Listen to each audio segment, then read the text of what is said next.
Assalamualaikum warahmatullahi wabarakatuh. Bismillahirrohmanirrohim. Dengan nama Allah Subhanahu wa Ta'ala, yang Maha Pengasih lagi Maha Penyayang.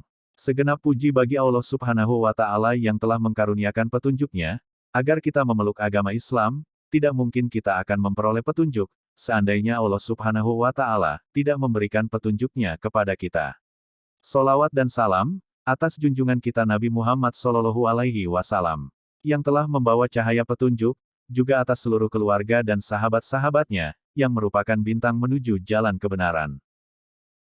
Tidak sedikit orang yang menjadikan puasa sebagai alasan bermalasan, sehingga produktivitas pun turun, padahal Ramadan adalah bulan jihad. Memaknainya, kita harus memiliki niat dan semangat jihad. Produktivitas mestinya justru meningkat. Ramadan dikenal dengan banyak nama. Syahrus Siyam, Syahrus Sabar, Syahrul Quran, juga Syahrul Jihad, bulan jihad. Mengapa disebut bulan jihad? Mengapa Ramadan disebut bulan jihad? Karena, banyak jihad dan kemenangan yang diraih kaum muslimin pada bulan Ramadan. Simaklah kembali Perang Badar. Ia terjadi pada bulan Ramadan, bertepatan dengan tahun diwajibkannya puasa Ramadan, yakni tahun 2 Hijriyah. 313 pasukan Islam berhasil mengalahkan 1000 pasukan kafir Quraisy yang bersenjatakan lengkap. Kemenangan gemilang pertama yang diraih umat Islam ini kemudian menjadi penguat eksistensi kaum muslimin di Madinah dan pembuka bagi kemenangan-kemenangan Islam berikutnya. Adakah pakar militer saat itu yang bisa memprediksi bahwa Rasulullah dan para sahabatnya bisa memenangkan peperangan? Dan kemenangan jihad ini terjadi di bulan Ramadan. 6 tahun kemudian, terjadi peristiwa yang jauh lebih besar dan mempesona.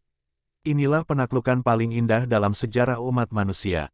Penaklukan tanpa korban jiwa, kemenangan besar tanpa tetesan darah. 10.000 pasukan Islam, yang dipimpin oleh Rasulullah memasuki Makkah dengan tenang, menang tanpa perlawanan. Bukan hanya kemenangan secara fisik yang membuat pasukan Makkah tidak berani memberontak, tetapi juga kemenangan jiwa, sehingga keimanan masuk ke jiwa-jiwa mayoritas penduduk Makkah, menggantikan seluruh kekufuran dan permusuhan mereka.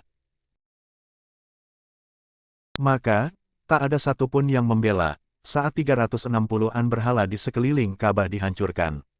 Tak ada yang meratapi atau melakukan demonstrasi saat berhala-berhala itu dilenyapkan. Sebab, sesaat sebelum dilenyapkan dari Masjidil Haram, Allah telah melenyapkan dari hati mereka.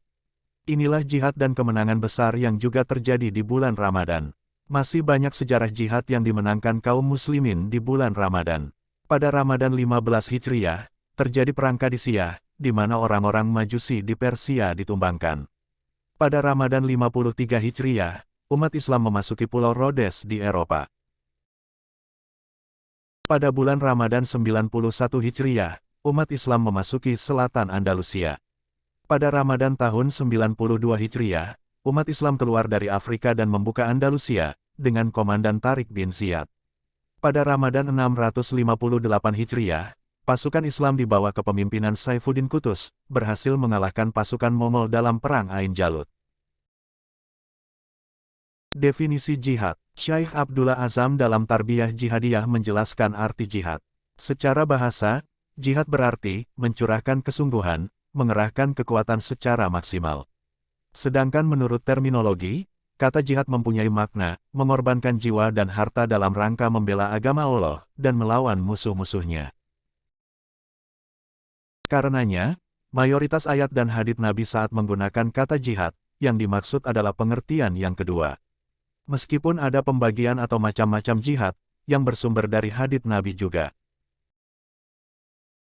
Keutamaan jihad. Jihad merupakan ibadah yang memiliki keutamaan luar biasa di sisi Allah Subhanahu wa Ta'ala.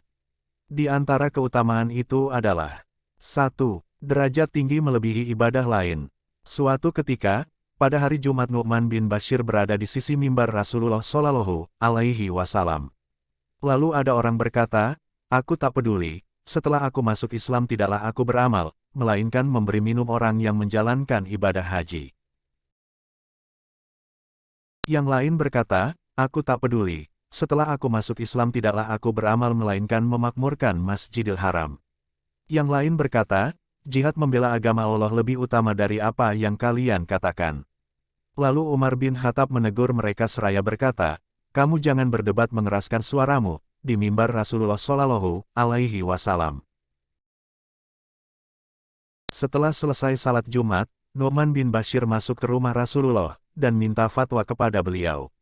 Lalu Allah Subhanahu wa Ta'ala menurunkan firman-Nya, "Aja altum sikoyatan hajja wa umrotal masjidil harami, kaman amana billahi wal yaumil akhiri, wa jahada fisabilillahi layastawuna indallahi, wallahu layahdil qaumat dolimina, alladina amanu wa jahadu fisabilillahi, biamwalihim, wa anfusihim, adomu darajatan indallahi, wa ulaika humul faizuna."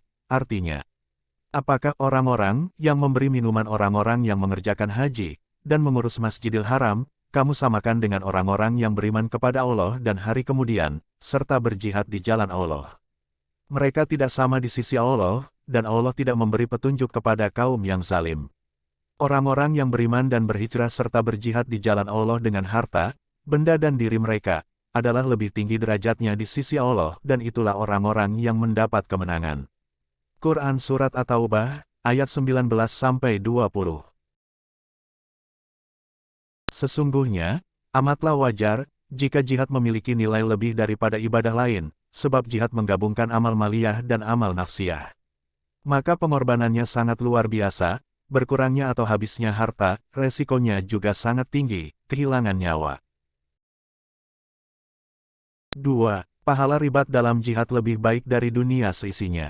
Rasulullah Shallallahu Alaihi Wasallam bersabda, "Ribatu yaumi fisabilillahi, khairun minat dunya wa ma 'alaiha." Artinya, ribat berjaga-jaga satu hari di jalan Allah, itu lebih baik daripada dunia seisinya. Hadis riwayat Bukhari. Karenanya, kita kenal sahabat seperti Abad bin Bisir yang sangat menyukai ribat. Kita juga mengenal perkataan luar biasa dari Khalid bin Walid. "Berjaga pada sebuah malam yang dingin di tengah peperangan, lebih aku sukai daripada berada di sisi seorang gadis di malam pengantin." 3. Selamat dari api neraka. Rasulullah Shallallahu Alaihi Wasallam bersabda, "Makbarot kodama abdin fisabilillahi, fatamas sahun naru." Artinya, tidaklah akan disentuh oleh api neraka dua kaki hamba yang berdebu karena membela agama Allah. Hadis riwayat Bukhari. 4. Jihad dan syahid adalah cita-cita Rasulullah. Rasulullah Shallallahu Alaihi Wasallam bersabda, "Aladi nafsi biyadihi lauditu, anni uktalu fisabilillahi summa ahya, summa uktalu summa ahya, summa iktalu summa ahya, summa uktalu." Artinya, demi zat yang jiwaku ada di tangannya, sungguh aku senang sekali bila aku terbunuh fisabilillah, lalu aku dihidupkan lalu aku terbunuh, lalu aku dihidupkan lagi lalu aku terbunuh, lalu aku dihidupkan lagi lalu aku terbunuh. Hadis riwayat Bukhari dan Muslim. Itulah cita-cita Rasulullah Shallallahu Alaihi Wasallam. Meskipun cita-cita syahid itu tidak terwujud, tetapi ia tetap menjadi motivasi bagi umatnya untuk berjihad dan syahid. Dengan jihad itulah tegak izul Islam wal muslimin, dan saat jihad hilang dari sejarah umat, maka yang terjadi adalah keterhinaan dan kekalahan. Macam-macam jihad. Ibnul Qayyim dalam Zadul Ma'ad telah mengemukakan macam-macam jihad, jihad qital, jihad perang atau jihad dengan tangan, sampai jihad bil lisan. Dan antara keduanya ada berbagai jihad dalam bentuknya masing-masing. Maka, yang kemudian populer di zaman sekarang adalah 3 macam jihad sebagai berikut. 1. Jihad dengan tangan. Inilah yang paling utama, yaitu berjihad dalam rangka membela agama Allah dengan tangan melalui perang qital. Paling utama karena memang ia membutuhkan 2 kesiapan sekaligus, harta dan jiwa. Dan inilah yang dimaksudkan oleh Allah di banyak ayatnya termasuk firman-Nya. "Innallaha astaro minal mu'minina anfusahum wa amwalahum bi anna lahumul jannata yuqatiluna fisabilillahi fayuqtaluna wa yuqtaluna." Artinya, sesungguhnya Allah telah membeli dari orang-orang mukmin diri dan harta mereka dengan memberikan surga untuk mereka. Mereka berperang pada jalan Allah, lalu mereka membunuh atau terbunuh. Quran Surat At-Taubah, ayat 111. Secara tegas, penggunaan langsung kata qital, dan kewajibannya ada pada firman Allah Subhanahu wa Ta'ala. "Kutiba alaikumul qitalu, wa huwa kurhul lakum, wa asa an takrahu sa'an, wa huwa khairul lakum, wa asa an tuhibbu sa'an, wa huwa sarrul lakum, wallahu ya'lamu, wa antum la ta'lamuna, artinya, diwajibkan atas kamu berperang, padahal berperang itu adalah sesuatu yang kamu benci. Boleh jadi kamu membenci sesuatu, padahal ia amat baik bagimu, dan boleh jadi pula kamu menyukai sesuatu, padahal ia amat buruk bagimu, Allah mengetahui, sedang kamu tidak mengetahui. Quran Surat Al-Baqarah, ayat 216.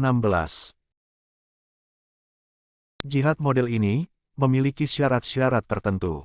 Sangat jauh dari apa yang dilakukan oleh teroris, dan apa yang digambarkan musuh-musuh Islam sebagai terorisme. Jihad qital ini saat bersifat ekspansif, ia bersifat fardu kifayah yang biasanya diwakili oleh para tentara Islam, dengan diorganisir oleh daulah atau khilafah Islam. Sedangkan saat bersifat defensif, ia menjadi fardu ain bagi penduduk setempat yang diserang atau dijajah. Jika penduduk setempat tidak mampu mengusir penjajah imperialis tersebut, maka kewajiban itu meluas kepada umat Islam di sekitarnya, demikian seterusnya, sampai umat Islam mampu memenangkan peperangan. Ini mirip dengan Indonesia saat menghadapi penjajahan Belanda, dan mirip pula dengan Palestina yang menghadapi penjajahan Israel sampai saat ini. Jihad qital, sesuai namanya, hanya boleh terjadi di wilayah perang, bukan wilayah damai, sebagaimana ia juga hanya boleh dilakukan saat berhadapan dengan musuh orang-orang kafir harbi.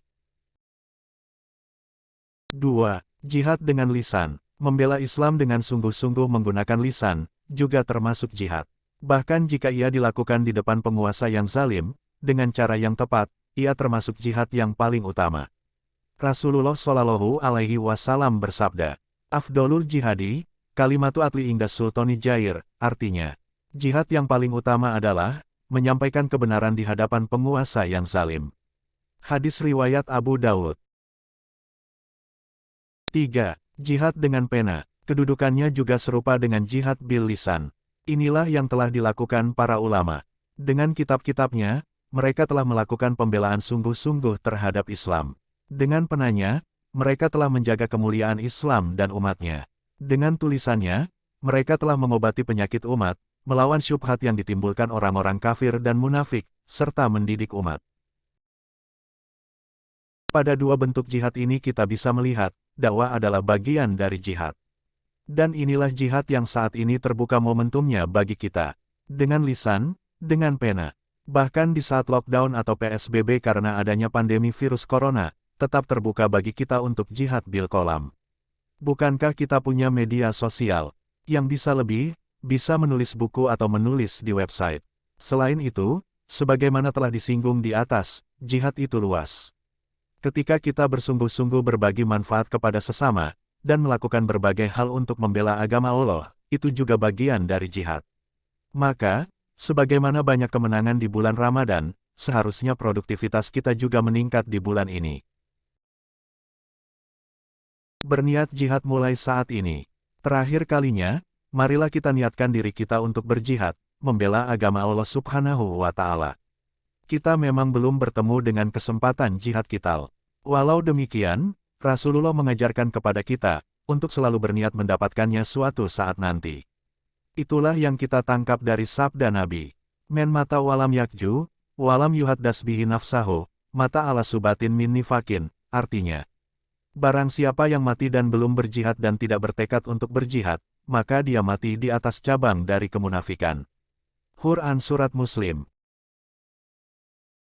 Kalaupun sampai mati kita tidak mendapatkan kesempatan berjihad qital membela agama Allah, minimal kita telah memiliki niat dan tekad untuk itu.